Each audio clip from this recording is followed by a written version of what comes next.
Assalamualaikum warahmatullahi wabarakatuh. Shalom, salam sejahtera bagi kita semua. Perkenalkan, nama saya Daniel Amulalase. Pada hari ini saya akan menjelaskan tentang mengisi SPTPP pasal 21 atau 22. Kita langsung masuk ke dalam materi. Pertama, masuk ke latar belakang atau pendidikan. Pajak merupakan sumber utama penerimaan negara yang digunakan untuk membiayai pembangunan nasional dan pelayanan publik. Salah satu jenis pajak yang memiliki kontribusi besar terhadap penerimaan negara adalah pajak penghasilan atau PPh. Di antara berbagai pasal dalam PPh, pasal 21 dan pasal 26 menjadi penting karena berkaitan langsung dengan penghasilan yang diterima oleh individu, baik warga negara Indonesia maupun warga negara asing yang bekerja di Indonesia. Pengertian SPT PPh pasal 21 atau 26. Surat pemerintah PT Masa PP pasal 2126 adalah pelaporan pajak yang disampaikan oleh pihak pemotong pajak kepada Direktorat Jenderal Pajak atau DJP atas pajak penghasilan yang telah dipotong selama satu masa pajak atau biasanya 1 bulan. Laporan ini mencakup penghasilan yang tidak dibayar, yang dibayarkan kepada pegawai. Laporan ini mencakup penghasilan yang dibayarkan kepada pegawai tetap, pegawai tidak tetap, dan pihak lain, serta jumlah pajak yang telah dipotong dan disetorkan ke kas negara. Subjek dan objek PPh pasal 21 Yang pertama, subjek PPh pasal 21. Yang pertama ada pegawai tetap, yaitu menerima gaji atau penghasilan rutin dari satu pemberi kerja. Yang kedua, pegawai tidak tetap atau tenaga lepas, pekerja tidak tetap, dibayar per hari, proyek atau hasil kerja. Bukan pegawai itu menerima imbalan jasa tanpa hubungan kerja tetap, misalnya konsultan, notaris, atau penerima pensiun, menerima uang pensiun berkala atau pesangon. Anggota Dewan Komisaris atau Dewan Pengawas tidak merangkap sebagai pegawai tetap. Lalu peserta kegiatan, menerima hadiah penghargaan atau honor dari suatu kegiatan. Itu adalah subjek PPh pasal 21. Lalu subjek PPh pasal 26. Berbeda dengan PPh pasal 21 yang dikenakan kepada wajib pajak dalam negeri, PPh pasal 26 dikenakan kepada wajib pajak luar negeri atau WPLN yang memperoleh penghasilan dari Indonesia, tapi tidak memiliki bentuk usaha tetap atau BUT di Indonesia. Dan termasuk dalam subjek PPh pasal 26 antara lain, yang pertama ada orang pribadi, warga negara asing yang bekerja atau menerima penghasilan dari Indonesia tanpa memiliki izin tinggal tetap atau tempat kedudukan tetap. Yang kedua ada badan hukum asing seperti perusahaan luar negeri yang menerima royalti, bunga, dividen, atau jasa manajemen dari pihak di Indonesia. Itu adalah subjek PPh pasal 26. Yang ketiga, kita masuk ke dalam objek PPh pasal 21 dan 26. Objek pajak dalam PP pasal 21 adalah segala jenis penghasilan yang diterima oleh subjek pajak dalam negeri dari pekerjaan atau jasa, baik dalam bentuk uang maupun bukan uang.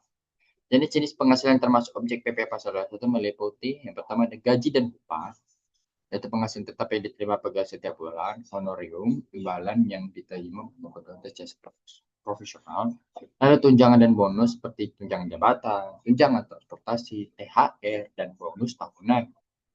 Lalu yang keempat ada uang lembur dan komisi penjualan, yaitu imbalan atas waktu kerja tambahan atau hasil penjualan. Lalu kelima ada penghasilan dari pesangon atau pensiun, termasuk uang tembusan pensiun atau kompetensi PHK.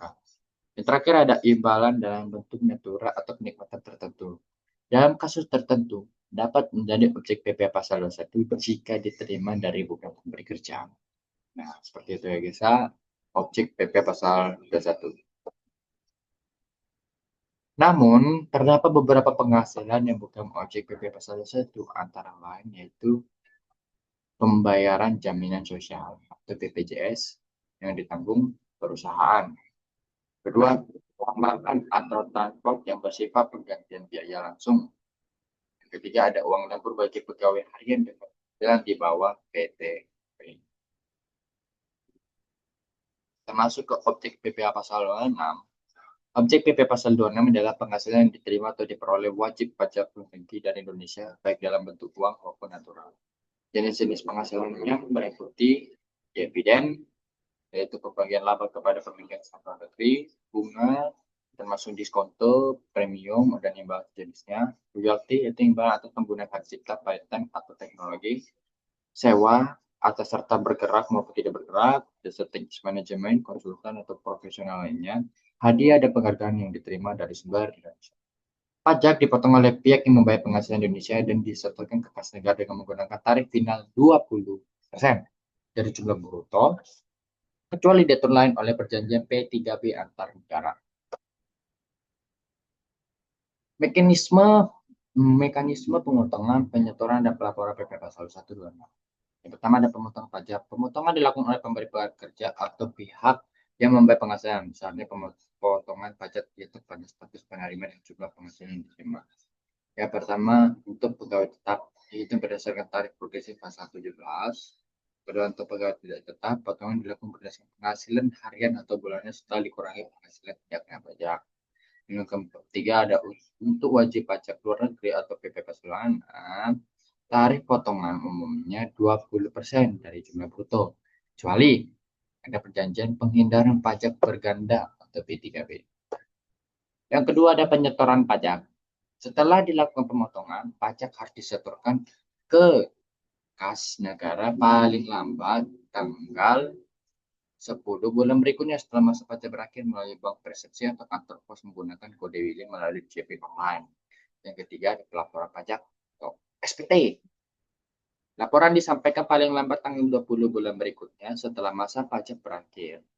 Pelaporan dapat dilakukan melalui aplikasi e-SPT PPA 21 atau 26 atau aplikasi e-Bupot Unifikasi atau DCP online. Nah, langkah-langkah mengisi SPT PPA Pasal 21. Berikut langkah-langkahnya. Langkah-langkah menggunakan aplikasi DCP online atau e-SPT. Pertama, login ke DJP online atau https://strip2pajak.go.id dengan akun pemotongan pajak. Pilih menu e-Bupot Unifikasi, lalu klik buat SPT baru dan pilih jenis pajak PP Pasal 26. Isi data masa pajak seperti periode bulan dan tahun pajak, lalu masukin identitas penerima penghasilan dimulai dari nama, NPWP atau NIK, lalu status PTKP. Input jumlah penghasilan bruto dan potongan pajak sesuai dipotong. 7. Sistem akan otomatis menghitung jumlah PPA. Lalu unggah bukti foto elektronik seperti CSV atau PDF bila menggunakan e-SPT. Lalu validasi dan submit SPT. Lalu yang terakhir, simpan bukti penerimaan elektronik atau BPE sebagai bukti pelaporan resmi. Contoh perhitungan dan pengisian sederhana. Contoh kasusnya ada PT Jaya Abadi membayar gaji kepada pegawai tetap bernama Budi sebesar 10 juta rupiah per bulan.